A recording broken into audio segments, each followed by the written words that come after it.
औज़ुबिल्लाहि बिस्मिल्लाहिर्रहमानिर्रहीम रब्बी यस्सिर वला तुअस्सिर वतम्मिम बिल खैर व बिक नस्तईन आमीन या इलाही आमीन रब्बी ज़िदनी इल्मा रब्बी ज़िदनी इल्मा रब्बी ज़िदनी इल्मा। नाज़रीन, आज हमारा एक जनरल टॉपिक है, उसके ऊपर हम बात करेंगे इंग्लिश ऐसा डाटा फैचिंग और कलेक्टिंग टेक्निक्स। हमारे पास ना ऐसे आते हैं, फॉर एग्जांपल हम कहीं पर पढ़ रहे होते हैं, कहीं पर ट्रेनिंग कर रहे होते हैं, कहीं पर किसी मेंटोर के पास जा रहे होते हैं और वो हमें कोई टॉपिक देते हैं कि इसके ऊपर लिखो, लेकिन हमारे पास डाटा नहीं होता, हम डाटा कहाँ से लाएं। तो मैंने भी अक्सर अपने स्टूडेंट्स को कई बार कहा कि आप इसके ऊपर टॉपिक के ऊपर कुछ लिखें, तो वो वही एक यूजलेस सी थिंग्स जो होती हैं वो लिख के आ जाते हैं और वो फिर मुझे चेक करवाते हैं। अगेन मैं उसे क्रॉस करता हूँ तो फिर उनको डिमोटिवेशन भी होती है। तो इसके लिए ना मैं कुछ मेरा इरादा था कि मैं थोड़ा सा ना आपको गाइड कर दूं इन दिस रिगार्ड कि किस तरीके से आपने डाटा किस तरीके से सर्च करना है। सबसे पहले जब भी आप कुछ लिखना चाह रहे हैं ना, तो लिखने से पहले आपको कुछ पढ़ना पड़ेगा। आप अगर फॉर एग्जांपल खेलने जा रहे हैं या आपने एक्सरसाइज करनी है, तो एक्सरसाइज करने से पहले आपने कुछ खाना है, आपके पास कुछ पावर होगी, आपके पास कुछ एनर्जी होगी, देन ही आप परफॉर्म कर पाएंगे ना। तो इसी तरीके से जब आपने ऐसे लिखना होता है, तो ऐसे लिखने के लिए भी आपने सबसे पहले कुछ ना कुछ पढ़ना होता है। जब आप इनपुट देंगे तभी आप अच्छी एक आउटपुट जो है वो जनरेट कर सकेंगे। सबसे पहले read before read read read mean के ज्यादा से ज्यादा आप पढ़ो राइट करने से पहले, ठीक है। अच्छा, अब क्वेश्चन ये होता है कि कहाँ से करें, क्या पढ़ें। ठीक है, research the topic by multiple ways. किस तरीके से आपने न्यूज़पेपर को यूज करना है, आपने रिसर्च आर्टिकल्स को देखना है। ठीक है, आप बुक्स कोई भी देख सकते हैं इंटरनेशनल ऑथर्स की खास तौर पे, और आपको इंटरनेट के ऊपर बहुत ज़्यादा मिल जाएंगी। मैगजीन्स काफ़ी होती हैं, फॉरेन मैगजीन्स, इकोनॉमिस्ट हो गया, फॉरेन अफेयर्स हो गया, उसके अलावा वर्ल्ड टाइम्स का मैगजीन हो गया, इंटरनेशनल मैगजीन्स आप उनको कंसल्ट कर सकते हैं।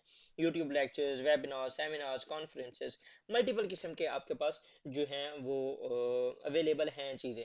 ठीक है, जिनको रिसोर्सेज हैं आप उनको यूज़ कर सकते हैं। हमारा मसला ये होता है कि हम यूजलेस सी चीज़ें उठाते हैं और उनको कंसल्ट करके और हम अपना जो ऐसे है वो जनरेट करके दे देते हैं।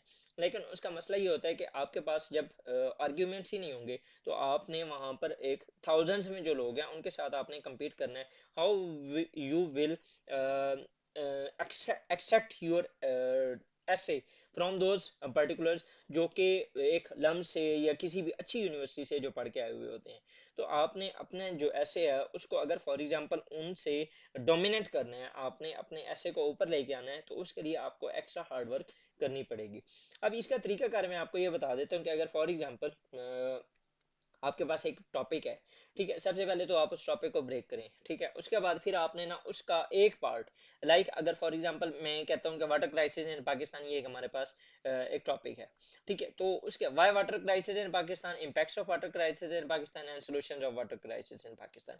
अब अगर फॉर एग्जांपल आपने वाटर क्राइसिस के ऊपर कोई डाटा लेना है ना, तो आपने ये एक स्टेटमेंट उठानी है और इसके साथ आगे लिखने हैं डॉन। ठीक है, आप इसको गूगल करें। आप अगर फॉर एग्जांपल आपको इससे कुछ अच्छा नहीं मिल रहा, तो आप यहाँ पर डेली टाइम्स कर दें। ठीक है, आप इसके साथ ही वाटर क्राइसिस इन पाकिस्तान के साथ यहाँ पर फॉरेन अफेयर्स कर दें। ठीक है, ये इसके साथ आगे लिख के आपने इसको सर्च करना है। सिमिलरली आप वाटर क्राइसिस इन पाकिस्तान के साथ इकोनॉमिस्ट लिख दें। सिमिलरली आप द डिप्लोमेट लिख लें। सिमिलरली यहाँ पर आप न्यूयॉर्क टाइम्स लिख दें। ठीक है, तो इससे ना आपके पास आर्टिकल्स नीचे आ जाएंगे, उनमें से कुछ एक दो निकालें। ठीक है, जो आपको अच्छे लग रहे हैं उनको पहले स्कीमिंग कर लें, उसके बाद उनमें से निकाल के उसके अंदर से आप डाटा फेच कर सकते हैं।